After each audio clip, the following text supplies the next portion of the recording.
And Malindi and Magarini residents who depend on the Sabaki River for their livelihoods are staring at a catastrophe as the water body has stopped flowing owing to the ongoing drought. Farmers, fishermen and local communities using the river's water for their daily activities are a worried lot as most parts of the river have dried up, with the water forming small pools along the river.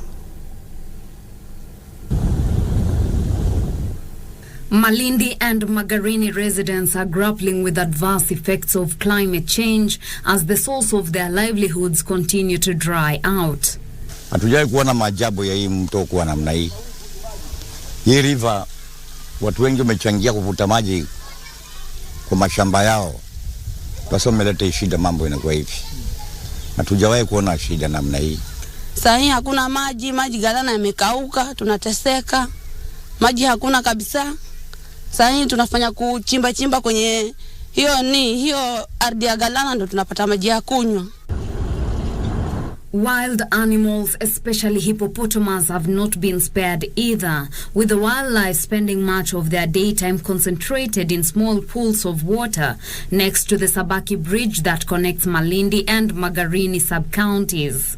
4 resident hippos here, but then as the river widened and there were no longer pools where they could hide, they went down river towards the river mouth.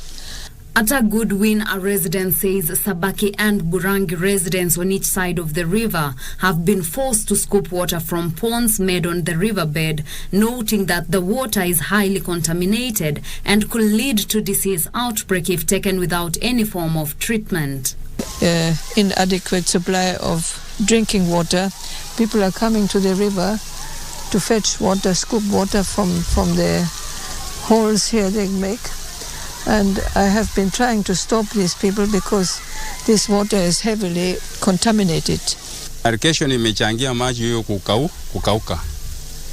Sasa naomba serikali kama itafanya mikakati kuachilia maji au The residents are calling on the government to control irrigation undertaken upstream to enable the river to flow without interference, and further urged the government to sink boreholes on the riverbanks to revive the Sabaki water supply so that locals can get fresh water.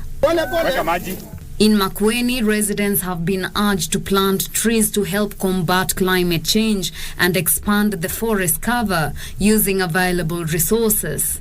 Speaking during the launch of an initiative to plant 60,000 trees, Sarah Anupi, an environmentalist, urged the residents of Chulu to adopt the exercise, noting that it is unclear when the drought will end. I encourage those people who have access to water, even if it's just a little, they should set aside some amount of water to plant as many trees as they can with the.